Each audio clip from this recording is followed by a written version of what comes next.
Gary Collins, welcome to the show. Thanks for having me on, Matt. We were digging in pretty good there, so I hope this works. I am actually do live off the grid, and I do use Wi-Fi, and it appears everyone in this part of the country, as along with the rest of America, seems to just stream Netflix all day long, from what I can tell. So the And bandwidth is a little iffy. and you were saying that your bandwidth actually has the COVID now because you can't get people actually working to come in and fix problems as they emerge. So who knew? No, no, no. Yeah, yeah. People probably don't want to see my bed there either. I noticed that. And my gym right behind me as well. I am self-contained, but yeah, no. It's uh, Wi-Fi up here worked really well last year and years prior. It got better and better, and this year it is awful, absolutely awful. There's times when I can't even use the internet. It's so bad. Yeah.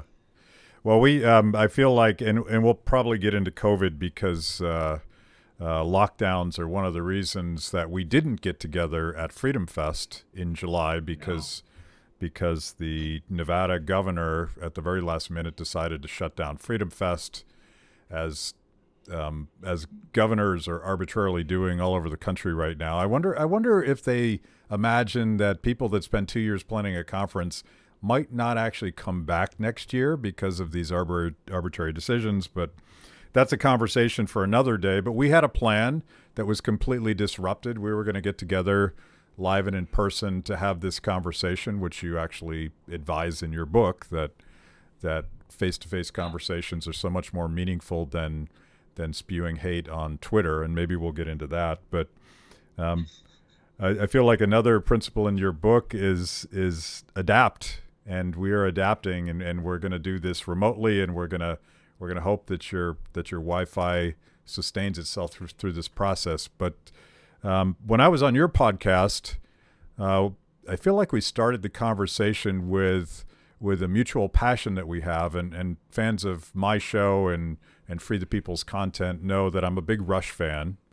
And I'm specifically, I mean, I love the whole band and I love everything about the band, but I'm specifically very influenced by Neil Peart's personal philosophy of life. I mean, he was very influenced by Ayn Rand, but he really developed a view of life, a joy for life, and a sort of work ethic kind of thing that was very influential on me.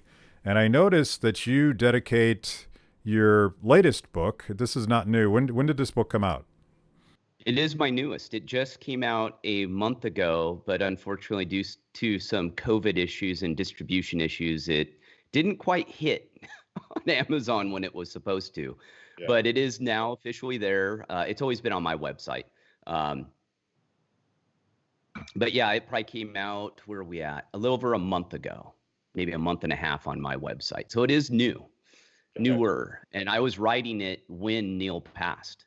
Yeah. That's what happened. I was literally writing that day when I got the news. So So sort of, which is funny since you actually quote Rush in the book. So it was an odd and perhaps fortuitous timing that happened. But the book is called "The Simple Life: Guides to Small Habits for Big Change: 14 Powerful Lessons for Living a Life of Success and Integrity." And before we get into Rush, I I think the timing now is perhaps better than Freedom Fest because all these months later, I don't know how long it's been. I feel like it's been about 15 years we've been in this lockdown. We were told that we had 2 weeks to flatten the curve, and now we're in this sort of authoritarian hellscape where my mayor in Washington, D.C., um, probably your governor, everybody who thinks that they have this sort of open-ended authority to tell us whether or not we can go outside, whether or not we have to wear a mask, can we go engage in peaceful commerce with our local coffee shop. All of these decisions that we naively perhaps took for granted are now being dictated by someone else. And I think that the one of the most unreported aspects of this is how much this is screwing up people's lives, people's routines, people's careers, people's families, people's self-esteem. And you're reading about all these stories about spiking depression and suicide. So it's a long way of saying I feel like this may be a good time for everyone to kind of reassess their lives and take it upon themselves to get their shit together, because it's pretty damn clear right now that the government's not going to help us. Well, what's that famous saying? We're the government and we're here to help you. And it's never true. And I dealt with it, working in it 20 years, and I left, to start a new life. I'd had enough. And I won't say I was, what's that? You have a spotted history. A little bit. And for people who don't know, I was 20 years in military intelligence and as a federal agent in the government. So I said when I left, I'd just seen too much. It was time to move on and start a new chapter in my life. And famously, I told my boss, I'm here to save my soul, and I can no longer tell the difference between the bosses and the criminals in the government anymore. It did not go over well. That was the turd in the punch bowl. So I did not. It was a good, but things happen for a reason. And for me, it was transitioning out because I grew up very rural, very poor, very few items, in life. But I look back and I realized I was actually pretty happy overall. As a kid, you're going, God, my parents suck. We live in this beat up trailer. Our lives. I'm eating these cheap dollar pizzas and all. You think you're just terrible, right? And later on in life, you start to realize, hey, that wasn't so bad. And I do have another saying. I always say, no matter how bad you think you have it, someone else somewhere has it much, much worse. So stop your bitching. And I take life that way. And it took an attitude adjustment on my part to realize that, hey, I'm lucky. I live in the freest country in the world. I did nothing special to deserve it. I was just right place, right time. Here I am. So I need to take advantage of this opportunity and do the best that I possibly can. And with that, I rebooted my life and went back to a more rural lifestyle, built a house off the grid. This is my house off the grid. I actually do this stuff, which is pretty interesting, I guess, in the self-help world. A lot of people, I call them the false prophets. They like to talk, but not do and tell you what to do, which is what our politicians do. Don't do as I say, or do as I do, or say, do as I, or don't do as I do, or what is it? Oh, God. Don't do as I say, or whatever. I can't remember. It's too long. But do as not as I do. There you go. God dang. This age thing. I had a good 15 seconds while you were dying there to remember it myself. So thank you for that. I was having a Joe Biden moment. I almost went John by Joe Biden moment there. But I was able to recover. That's the key. I can still recover and have a somewhat conversation after the fact and not get angry and blow up. But yeah, that's where it came from. And everything I did, it was this kind of natural evolution and progression in life that people were interested in what I was doing. I was a health guy. I came out, started a health company. I was working with high-end athletes who wanted to go to major colleges. I was doing strength and conditioning primarily with offensive linemen through an agent or a guy who was an all-pro for the Green Bay Packers in Southern California. I was teaching primal health. That's what I was doing. And this whole project kind of naturally progressed. I'd started earlier looking, but during the housing boom, it's doing it again right now. That's the irony, is I'm watching a repeat of what I went through in 2007, 2008 when I started looking for land. In Montana right now, it's bonkers. It's Idaho, Montana, Wyoming. It's crazyville out there right now. I just talked to a real estate agent yesterday. But it was this natural progression. I downsized, sold all of my belongings, started over, and just got down to the basics of life and said, what really makes me happy? I've been following this American dream, and all it's done is driven me into a ditch of unhappiness and debt. That's all it's done. And I went, this can't be right, right? And so I said, long as I'm not hurting people, who gives a shit? Why can't I live the life I want? And that's where all this came from. In that book on integrity, the irony of that, and as we'll delve into Rush, I know it's got a little long-winded, but I was writing it, and I'd never used any Rush lyrics or anything in my books. Like, I kept that out. It's personal. To me, Rush is a personal thing with me. You know, it's a relationship that I developed throughout my life and all the influence. People know I'm a big Rush fan. A lot of my friends, you know, I'm a Rush geek. They know it. But it was the first time I'd used lyrics in a book. And literally, I just finished putting it in, and a friend texted me and said, "Hey, did you hear Neil Peart died?" And I went, "What?" And I went, "What the?" And I thought it was a joke. And so I did. I jumped on, you know, the dummy net, and sure enough, it was true. And so that evolved the book. And as I was writing, I was realizing this was a book about integrity. Well, I'd used a quote from Free Will. And it was just amazing how all the pieces just flooded together. And so I went, you know, I didn't want to capitalize on it. So I made sure to let enough time go by, and I didn't market it as a book dedicated to Rush or any of that. But, you know, today we need it.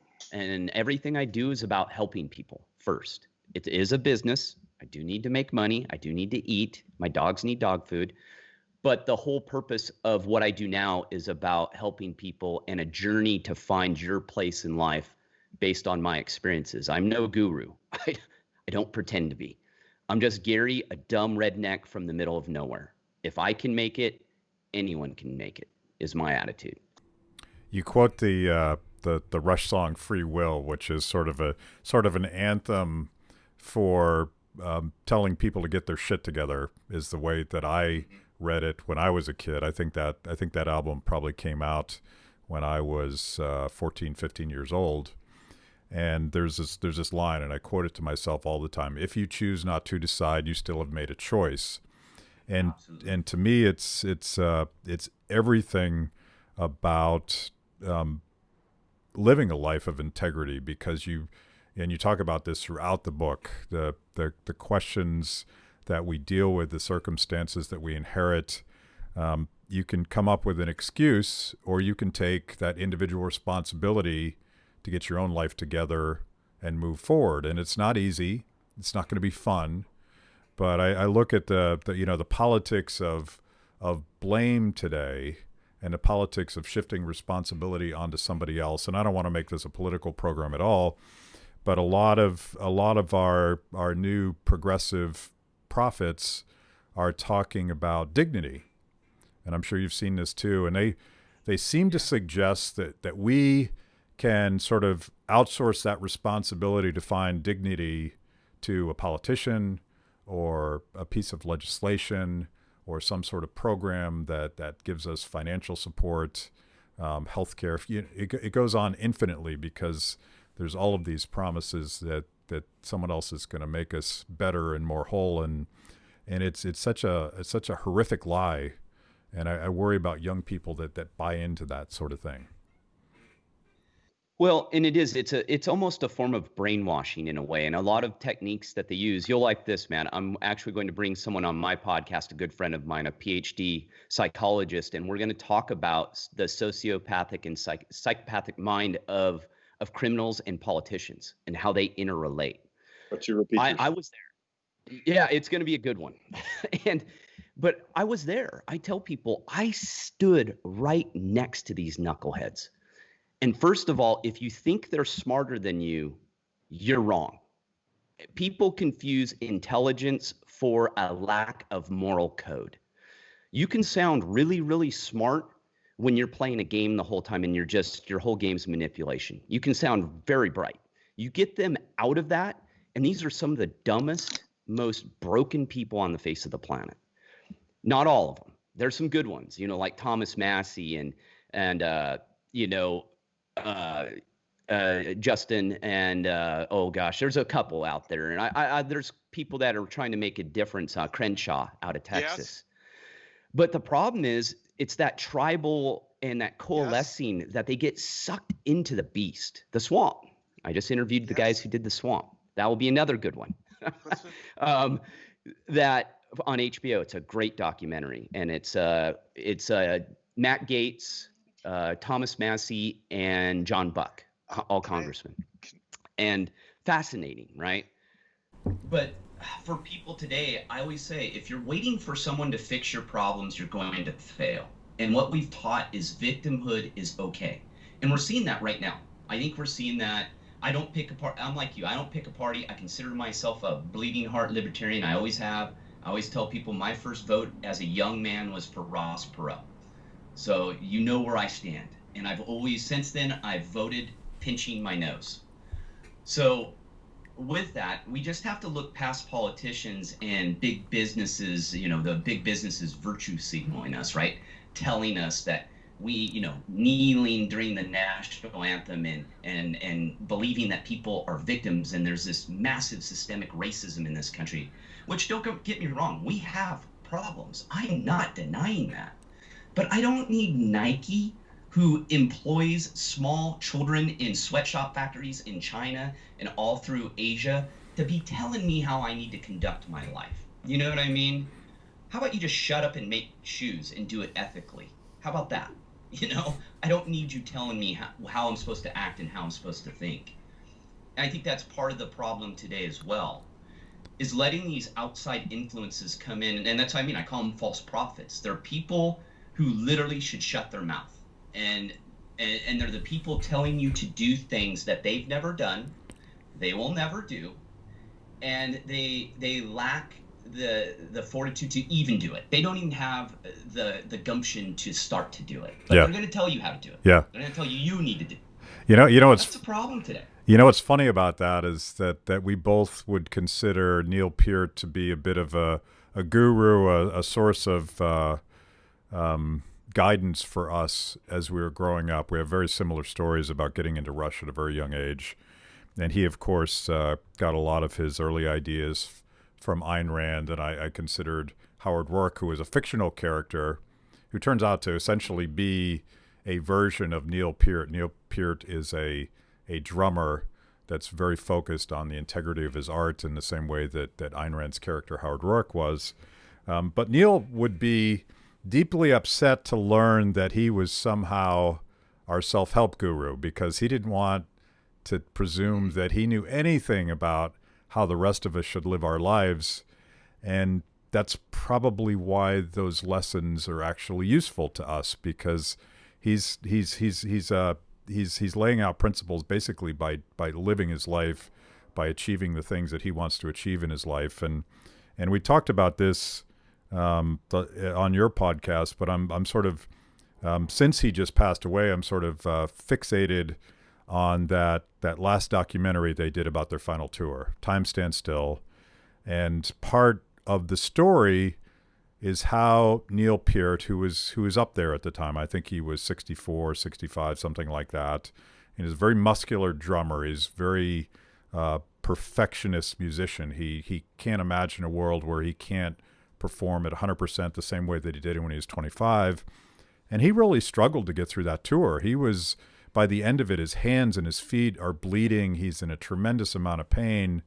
And they ask him during the tour, why are you doing this? And he's like, I made a promise. I have a commitment. And he says it sort of like offhandedly, like anyone would have a different thought about it. But I think so many people facing far less challenge in their life would just say, you know what, this is too hard. I'm in too much pain. I think people will understand if I just quit. And that's a toxic lesson if people think that that's an appropriate way to get through life, because it's not other people that need to forgive you for that decision. It's you're doing damage to yourself. Well, and that's the thing I think that attracted us to Rush. And I'm like you. I want to say I knew of Rush when I was like 8 or 9, but I didn't become a fan until I was around 10, 11. I was into music early on. I used to listen to Creedence Clearwater tapes that my dad had, and Cream. And I was, from a very young kid, I was fascinated with music and loved music. And it was always rock. It was always the good stuff is what I like to call it. Not that other music's bad by any stretch. I just love music. And not knowing as a young kid, Rush, because I was a big Kiss fan too. I mean, Elvis, I had my Kiss Army poster on the wall next to my poster of the Moon and the Apollo project. I think we all had those.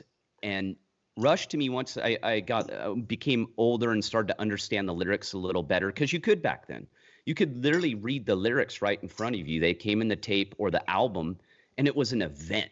I remember every time you got a new album, and especially Rush, because they put out a lot of music in a short period of time, from like 78 to 84-ish.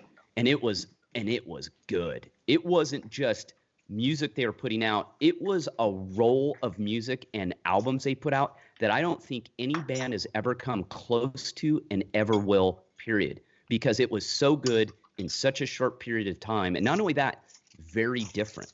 There was transitions in it where the music changed fairly drastically. And for me, reading the lyrics and seeing all of them, it wasn't just Neil, but I think Neil rubbed off on it. I think Alex and Geddy had a really good work ethic anyway.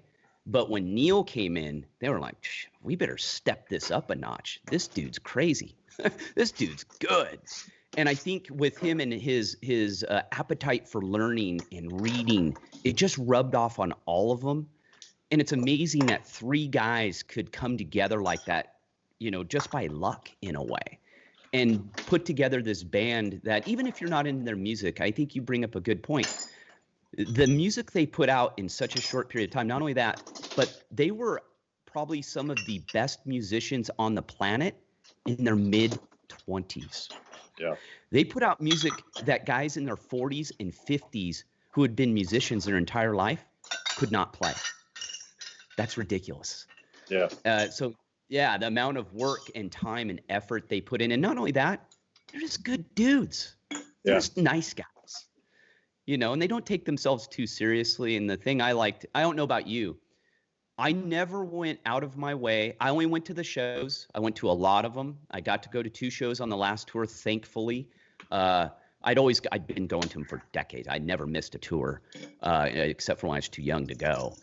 But that it was one of those where you just admired them, but you didn't want to get too close. My attitude, I never bought any special tickets to get front row. I never did a backstage thing. I never went out of my way to contact them. I just didn't do that. I talked to Donna Halper here and there, and I interviewed her for my podcast because she is given credit for finding Rush and developing them in the U.S. when she was a disc jockey in Cleveland. But other than that, I was just happy for them being around.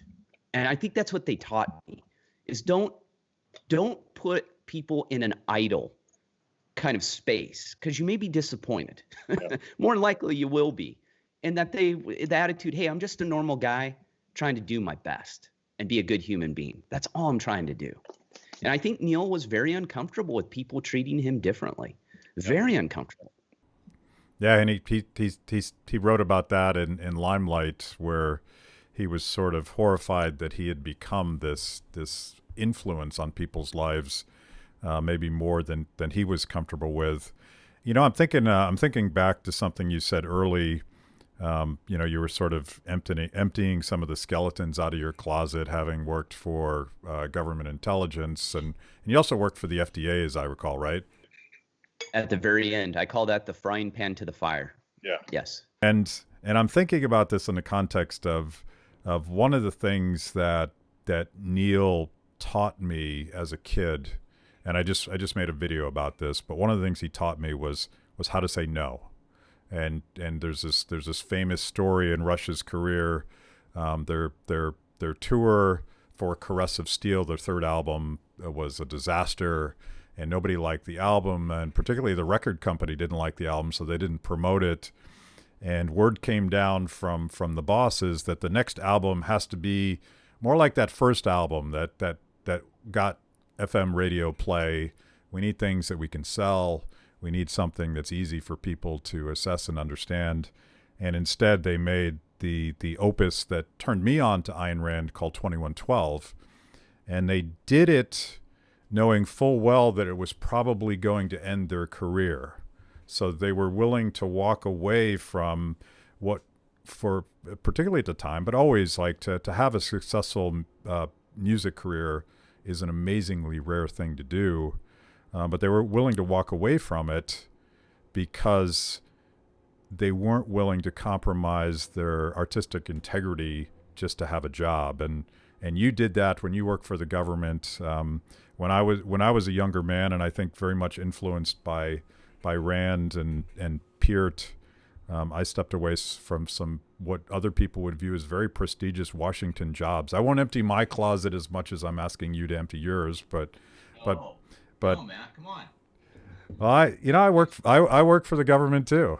I worked on Capitol Hill, and Matt, be careful. yeah, Next one, we're gonna empty that closet. yeah, we'll do that on your show. But the reason that I think as a libertarian I've survived in Washington D.C. is that I've been willing to say no, and it's very unpopular, and it can cost you some short term losses if you think that climbing the typical career ladder is the thing that you want to do. But in terms of your personal dignity and happiness, it's essential. If you don't do it, Well, you're going to suffer. Well, and that's what they taught me. And I think both of us realized that we didn't realize until Neil had passed away how big of an influence they had on me as a human. I think a lot of us kind of did this introspection and went, I didn't realize it until he passed and went, wow, that band developed me as a human being, which is pretty strange. I'm glad Van Halen and Motley Crue didn't do that to me, because that could have been a disaster. I love them both too. And I may have dabbled in some of that lifestyle, and it wasn't good. But you're right. And that's what I said when I left the government. And we both know as well that doing the right thing is hard. It's really hard. It takes a lot more effort, and your success is not going to be overnight. It's that trudging. I say I'm a overnight success that took a decade, after I left the government, and I'm still building and trying to make it better. But what I learned when I decided to do the book series, especially the Simple Life book series, and the influence they had, was I said, I'm going to do it my way. I didn't go out and hire a research firm or go dig on Google and see what was trending. I said, what were the books I would have wanted and I needed when I was in my teenage formative years that would have drastically changed my life? And I look at people like Stephen Pressfield in The War of Art, which I love. He's been a super nice guy to me. I don't know him personally. We've been emailing for a decade. He helped me out. He always responds to my emails. I learned from him as well. Some of those influences. And Neil was a big influence on me on writing, because I am not a writer. I did not go to school for it. I am terrible with English. I'm a math guy. So I had to learn this, and I went, well, I can either play the game, write like everyone else, go get a editor, hire a marketing guy that's going to tell me what's going to sell, or I just go with my heart. I'm going to write the things I want to write in my style and let the chips fall where they may and see what happens. And I did that with the Simple Life series. This thing is a big experiment, because I said, I'm just going to write the books I want to write that I think people need and that I needed 30 years, 40 years ago. And that's what I did. And I think people appreciate the honesty that I got nothing to hide. And I think when you live your life that way, and I'm a private guy though too. People understand that as well. And luckily my listeners and my customers understand that, hey, Gary's living a life, don't bug me all the time. I answer all my emails. I had a couple this morning, good ones. I always try to be available, and I learned that from other people, because Neil did that, for his friends and people he knew. He always was courteous with interviews and everything, even though he hated doing them, especially later on. But I've noticed that if you live your life that way and you just go out there and make it happen, shit will work out. What's the from Subdivisions, the dreamer, oh gosh, I can't even remember that, but the dreamer is so alone today. But it's true that Subdivisions had a big impact on me too. The lyrics to that even then in the 80s, everything was a subdivision. We were being fit in boxes. We were told we must do this in order to be happy. And it was pretty interesting that Neil had already figured that out. He was way ahead of his time. He probably wrote the lyrics in the late 70s or early 80s. Well, he grew up in that world and never fit in. I found these lyrics that you just butchered, so I'm gonna give them a reading. And I did. I butchered them tremendously. Yeah. Growing up, it all seemed so one-sided, opinions all provided, the future pre-decided, detached and subdivided in the mass production zone. Nowhere is the dreamer or the misfit so alone. And he's describing himself, but he's basically describing anybody that doesn't want to just accept the rules as they are and the institutions as they are. And it reminds me a little bit. We always quote Hayek on my show. I apologize in advance for that. But I know. there's this great quote somewhere in the Constitution of Liberty, and you butchered Neil, so I'm going to butcher Hayek, but he says something to the effect of, in order to break a rule, you have to follow 100 rules. And he's not talking about laws. He's talking about the rules that have evolved spontaneously through humans interacting. So you have to, you grow up in a world that's structured like that. But if you want to break rules, you at least need to know how that works, and what you're trying to do to change the system. It can't be willy-nilly. You actually have to stick at it. And that's one of the core principles of your book. Is this? There's no quick fixes. There's no easy outs. There's no silver bullets that some flashy guru is going to give you. It's like, it's a grind. Life is a grind. And particularly if you want to buck the system, if you want to break the rules, you better be prepared for a lot of blowback. You better be prepared for other people not wanting to help you because you're sort of undermining the status quo. Well, when I left the government, I started on this adventure and I sold my house and I moved into a small little cottage. It was like 475 square feet. I got rid of all my debts and lost a lot of money on my house. I lost close to $250,000 cash because I did everything right. I've never missed a payment in my life. I've always had a 800 credit score. I was always the guy that played by the rules. I did everything exactly how I was told. And when I left that and started and went on this adventure, and I had some terrible health problems too. I had to get my spine fused and multiple surgeries and just had to go through this whole metamorphosis of reevaluating my place in life. And when I did that and started to venture out of minimalist type of lifestyle, living debt-free, living on my terms, and I talk about this too, of being overwhelmed by freedom, which was a life-altering experience. It freaked me out. I remember I sold my house. I'd moved into this cottage. I'd sold almost all my belongings, all the crap that I didn't need. And I'm not saying, I kept all my tools, my mountain bikes, my road bikes, my dogs, the things I needed, the things that were important. But I remembered sitting at my desk and I was starting my business and I went, I almost had a panic attack because I realized I could do whatever I wanted. Nothing was holding me back. And I was overwhelmed with the freedom, and it shocked me. I went, this is how far I was out of the proper mindset of living my own life. That actually living free freaked me out. What the heck? How did I get there? I think that's what most Americans are in today. And when I started this journey and bought the land and told my friends, hey, I'm going to live off the grid. And I went through this whole metamorphosis. I had friends go, hey, do you need help? Like psychological help. They were dead serious. They were all, are you okay? Are you doing all right? And they were, I went, hey, no, I'm fine. Everything's good. Let's fast forward to over a decade. Now they're asking me for advice how to live the life I'm living right now. Yeah. That is pretty interesting. It's hard. I mean, it's hard to imagine if you grow up in a structured world, and this applies to my libertarianism as well. If you're used to the government doing things for you, it might be difficult to imagine another way of doing things. And you just sometimes, in my case, sometimes when I can't figure out exactly where I'm going, I just jump with a certain amount of faith that I've been able to land on my feet, and whatever's around the corner is going to be interesting. But sometimes you have to break it to get out of it. And I think most Americans now, that we're so used to food being on the table and all of our needs taken care of that we can't even imagine that these are special things that don't just happen.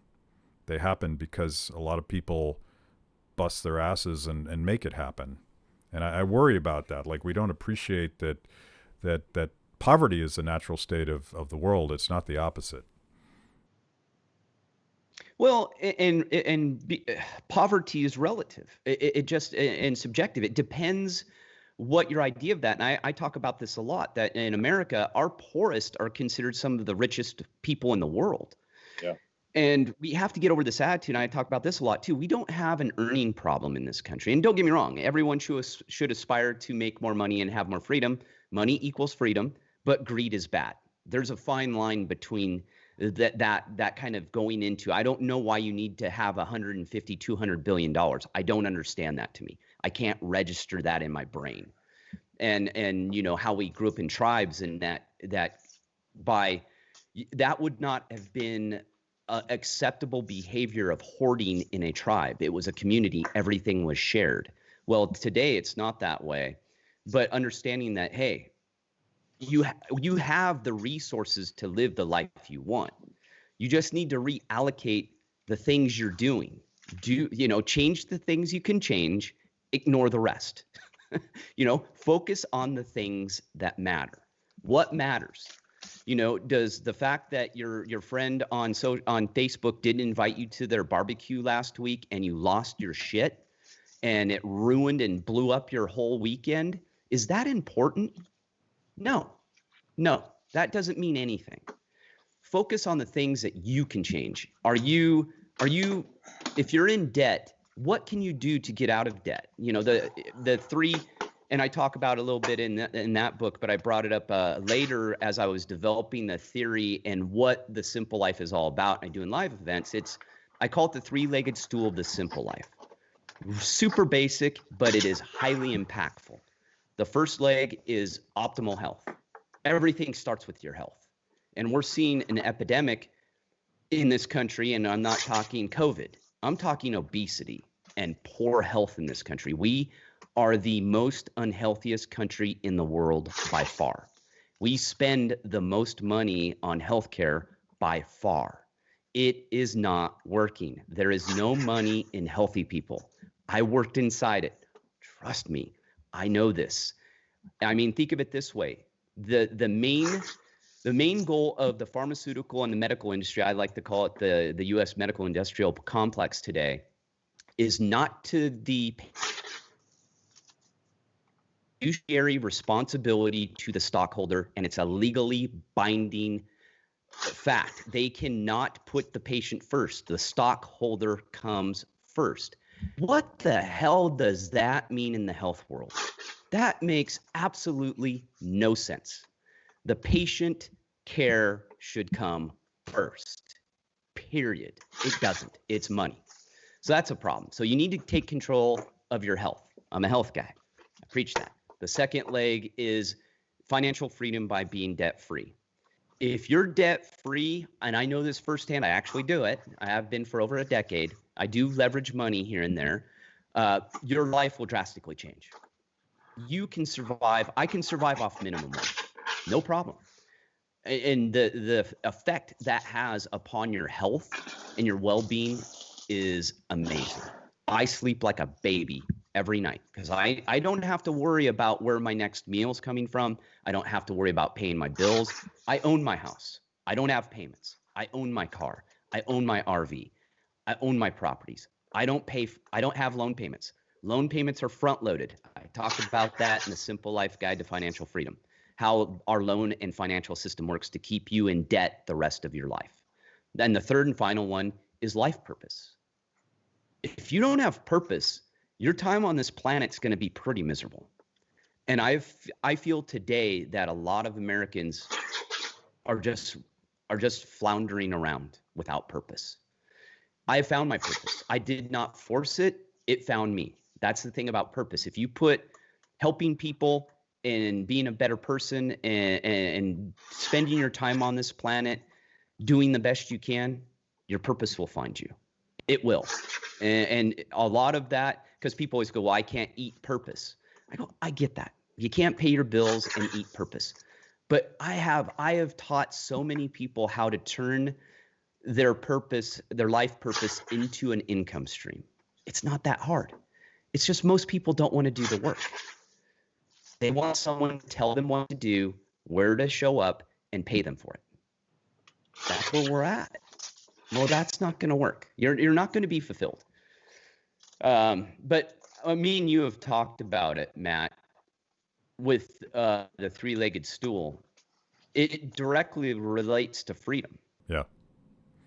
So I was thinking about this. I was actually having a conversation with George Will about a year ago on my show, and there's a it's nothing with George Will is throwaway, but there's a one-page conversation that, and I can't actually even remember what triggered this thought in my mind, but I have this half-baked theory that one of the reasons that we lack purpose, and going back to this quest for dignity and meaning in life, one of the reasons we lack that is that we don't actually have to work that hard to meet our basic survival needs anymore. As you point out, we're the wealthiest country in the world. We're the most obese country in the world, and you talk about that. And I wonder if we're so spoiled that we no longer have meaning, because there certainly was a time in human existence where killing enough food for dinner was the definition of meaning, because you're going to get to live to fight another day. Did you buy that, or is that half-baked? No, I agree with that. And it's been proven through history, right? There's two things that humans are wired for. Two things: survival and reproduction. And in order to do either one of those, you can't be lazy.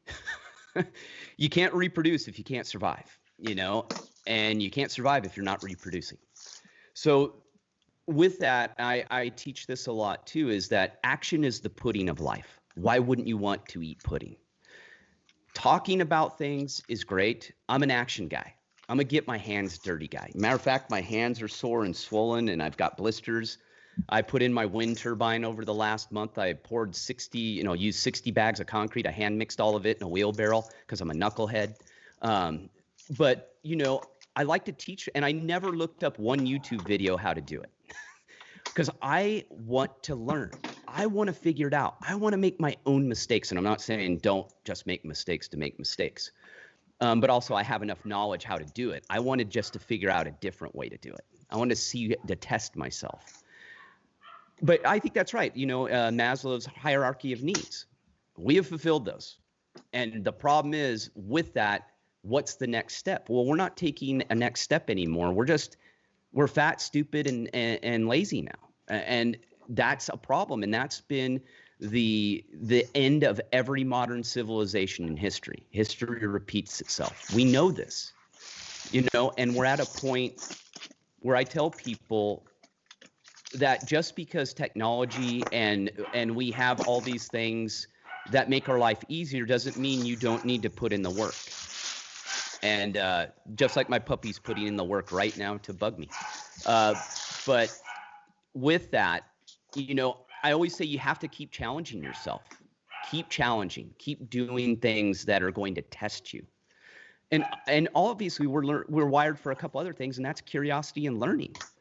And what does curiosity and learning do? Well, it's part of survival. And it's part of reproduction again. They all funnel back in. And I agree. I totally agree with that. I think it is. It's just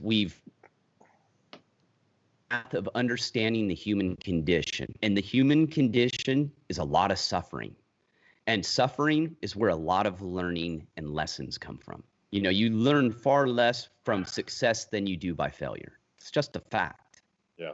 We've definitely forgotten that, and I'm gonna pop around your book a little bit, because I'm gonna ask people. We're not gonna go through it systematically, because we believe that markets work, and if you really are interested, you should go buy this book. But I love the first habit: stop whining and blaming others, and it gets to everything we're just talking about. Why can't we whine? Well, and don't get me wrong. I used to call it when I've been a Class A whiner. I've been a really good one. And I used to use the excuse, oh, it's just constructive criticism.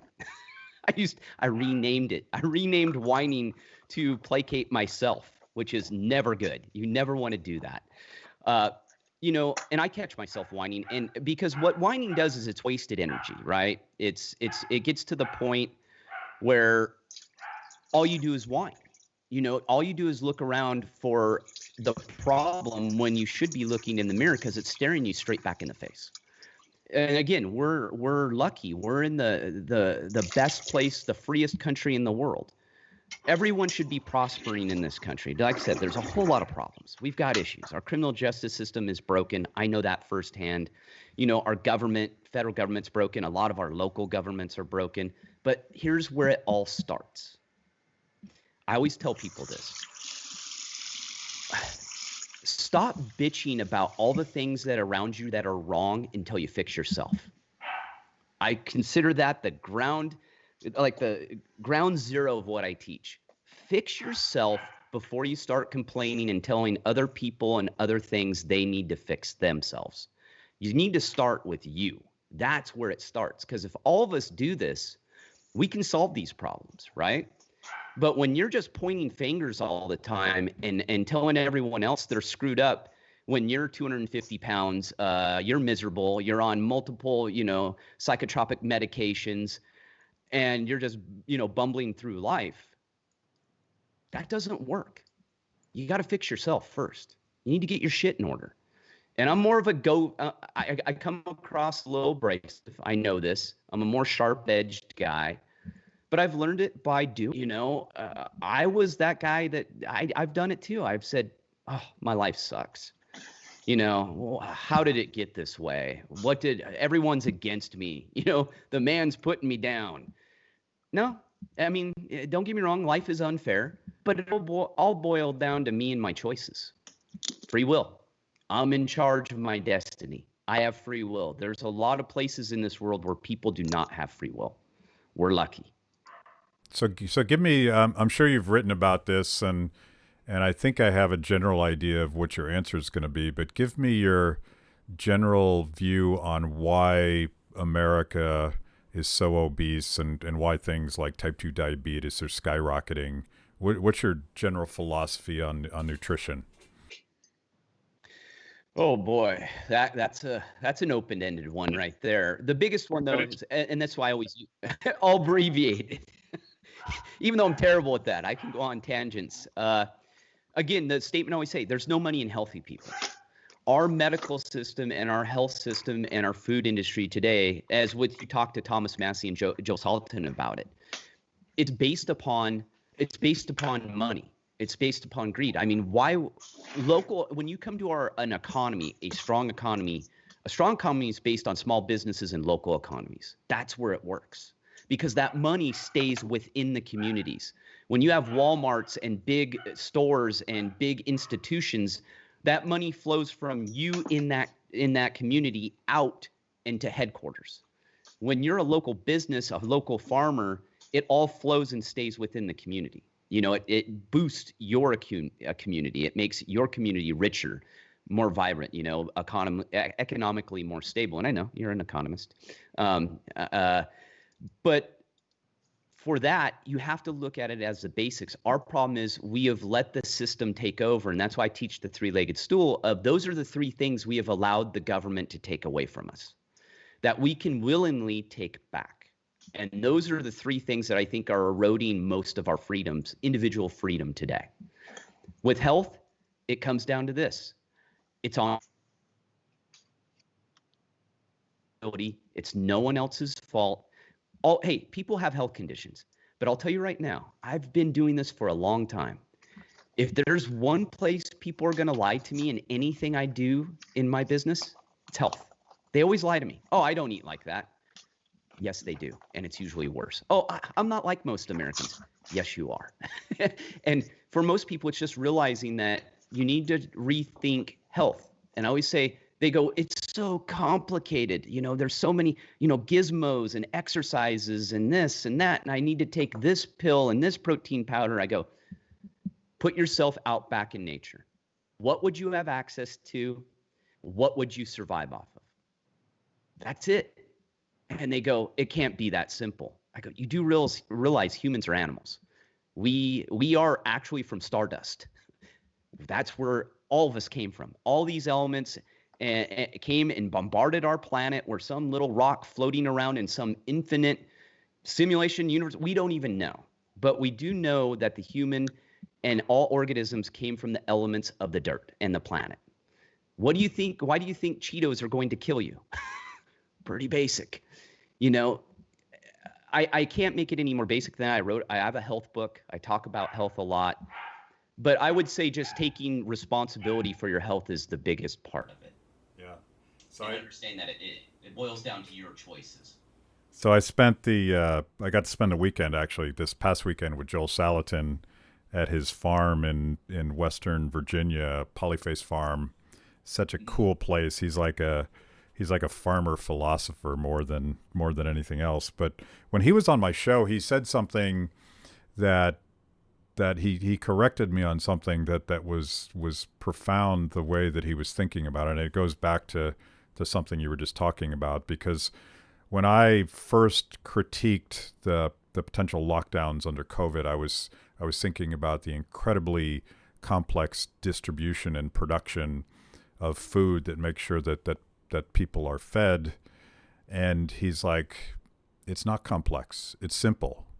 And he's saying it's simple in terms of it being very top down, very one size fits all, very regulated.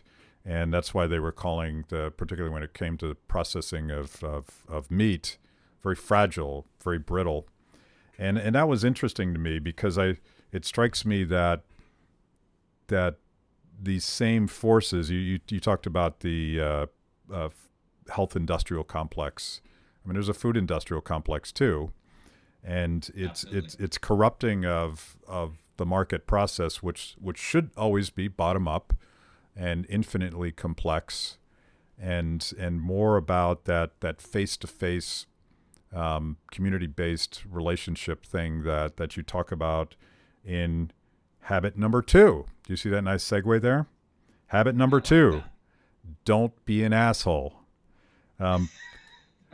I love this rule. There's a lot of truth in that, and we should all aspire not to be assholes, even though at times we can all be that way. But what's particularly interesting to me is your rant about how social media makes us all into assholes, because we don't know who we're yelling at. And you wouldn't do that if you were actually hanging out with them. Well, it's human communication through proxy, right? You're going through this weird filter that humans are not geared or wired to. We're geared for face-to-face interaction. Matter of fact, most of our communication is not verbal when we're one-on-one. It's actually physical. It's physical cues that you're watching. You know, if I'm saying something that is hurtful to you, I'm going to see the expression in your face. I'm going to see it in your body language. And being a former federal, I've done thousands of interrogations. So there's one thing I know is interaction between humans, and I'm pretty good at, figuring out cues when someone's lying, when someone's uncomfortable. With that, social media, it also takes away the consequences. And I think that's the biggest aspect of it.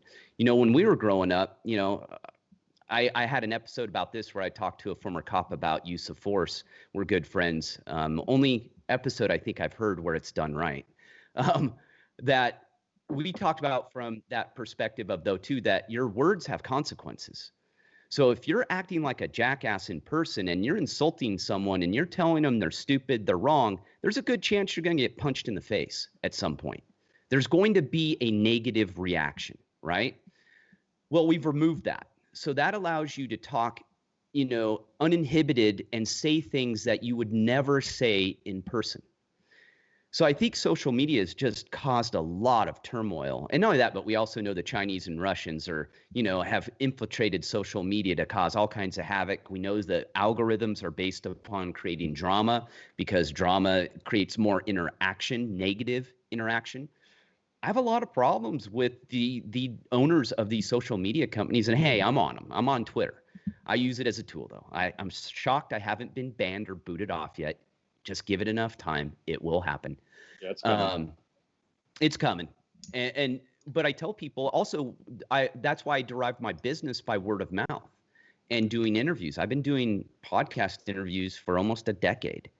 And I built it all upon not relying on social media. And people who were entrepreneurs who I've known were social media darlings, they're back to work. They had to go get jobs. And I've always said that social media can be used as a tool, but you have to be really, really careful with it. And I'm a big fan of human interaction. And even though we do this, hey, I have to do my podcast remotely as well. But my goal eventually is, like you do a lot of your interviews, is in person. I want to build a studio. I want to be able to bring people in and have these one-on-one conversations face to face. Because you just learn so much more about people that way. And I try not to have close friends who I have not met in person. It's just kind of a rule, but that not saying, I do have people I've never met in person who I consider myself very close to. But we also talk on the phone. Yeah. That crazy thing. It's not texting and, instant messaging or messaging on Twitter or what. We don't, I talk to them on the phone. We have real conversations, or Skype, or, Zoom, so we can see each other. So I used to be quite romantic, and you can read about it in my last book. I was quite romantic about the power of not so much social media, but social media was very much the emerging thing that we were all romantic about at the time. But the democratization that technology provides for the pursuit of knowledge, like you don't need access to a library, you don't need access to a bookstore. And by the way, when I was a kid, my libraries and bookstores didn't have the books I wanted to read, so there were barriers to entry to finding things. And I saw the upside of someone like Ron Paul quoting this obscure Austrian economist, Ludwig von Mises, and an entire generation of young people Googling that shit and saying, this guy's pretty cool, I'm going to read him.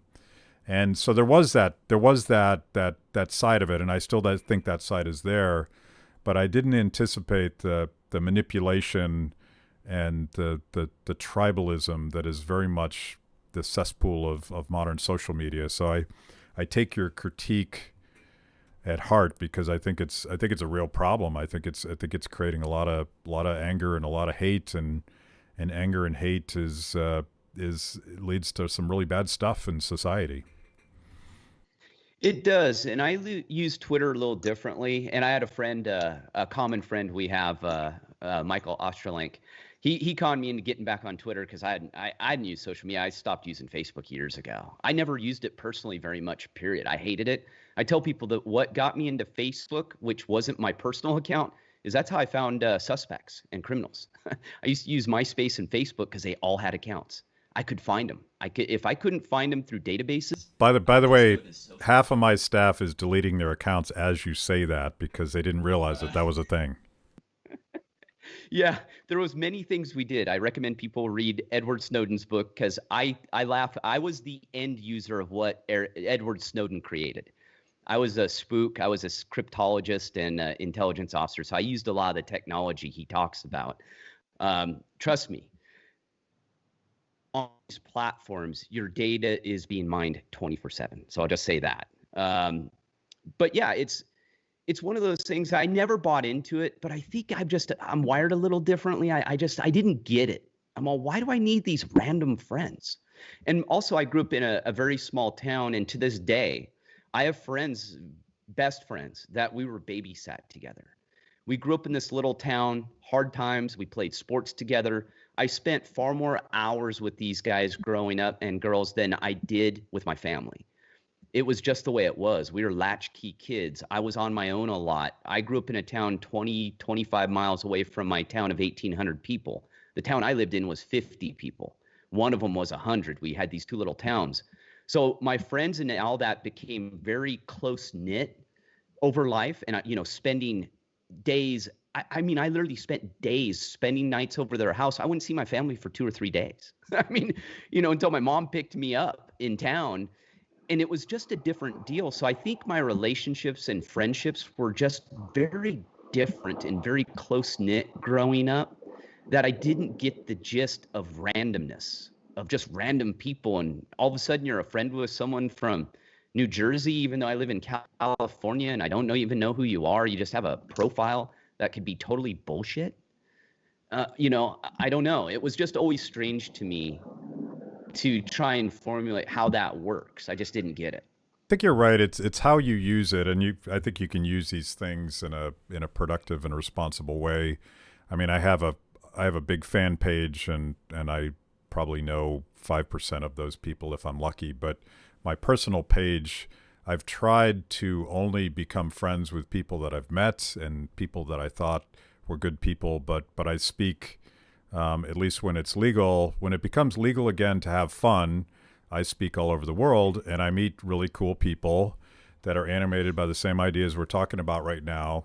And I find it, I think that's great to sort of curate a community on Facebook and have conversations and stay connected. And ostensibly that's what it was originally for. But so much today it's about how many people liked my post or how many friends can I acquire? And they're not friends. They're just random people. And, you know, they might be Russian hookers. You don't know. And not that there's anything wrong with Russian hookers, but that's a subject for another podcast. Come on. That's my 2 former ex-wives. It's a very good profession. No, I'm with you. And that's how I look at it. But I look at it where it derived from. And as a guy that, you know, I was in this stuff, and these guys didn't create this to benefit humankind. If you look in the background of all, you know, Dorsey, Zuckerberg, they were data crunchers. These guys were data guys. They understood that data was king and it was coming. And so they knew that, because my attitude, I've always said this, that if these guys truly wanted it to benefit humankind, they wouldn't be billionaires. And I'm not don't take that as I'm against capitalism or anything like that. I'm a true capitalist for sure. But if they were really for the benefit of humankind, their businesses wouldn't be built the way they're built. It would take on a totally different structure, totally different meaning. None of your data would be mined at all. It would be a nonprofit for most business. I mean, the ads would work differently. So you just have to be careful with that stuff. And I don't know about you, but for me, I ask my friends how they get, like, I'll watch their phone. They're getting bombarded. Like, I don't have any social media apps on my phone or anything. I get far less advertising and spam. I mean, far less than they do. They get pounded nonstop. And it's because I'm not in the data. I don't have all those data points out there. They're out there, but they're not getting them. They're in different places. But that's what I talk about small business too, and the benefits of a small business. I don't data mine people. You know, I don't have the ability to automate. My main resource is human capital. You know, to this day, I use technology, but my main thing I employ is humans. You know, I can't get away from that. And then you have to look at it in a big picture. I know I went off on a little tangent there, but it all comes full circle again, that be careful with technology. Technology can either hurt you or help you. It depends how you use it. I give an example in my decluttering book, Decluttering Your Life, about how most people have at least one smartphone. You know, they have a tablet, they have a health tracker, they have a laptop, they have a desktop, you know, they have a gaming device. And I go, this is the average person. I laugh. I go, you do realize I run my entire business with a laptop and a smartphone, like a major business. I run the whole thing off that. Why do you need all these devices? Why do you need all these social media accounts? If you're just an everyday person, you don't. The simple answer is you don't. Okay, nice way to close out. If we want to learn more about the simple life, because I feel like we could spend another 6 hours just going through this book, but tell us how to get more simple life and more Gary Collins. TheSimpleLifeNow.com. Don't go to The Simple Life. I think that takes you to Nicole Richie and Paris Hilton's website. I'm not real sure. But go there. I sell all my books on my website. Everything's there. My podcast, Your Better Life, which this guy, Matt Kibbe, has been a guest on. You'll find everything I do there. And I really appreciate if people buy my books there and support me there, because that way it allows me to pour more money to create more books and more products to help people. Okay, Gary, thanks a lot for doing this. And next time we'll schedule 6 hours so we can really dig deep. Thanks a lot, Matt. I appreciate it. Take it easy.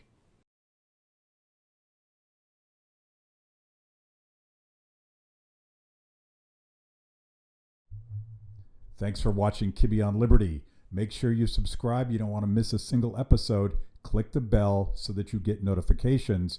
Kibbe on Liberty, mostly honest conversations with mostly interesting people.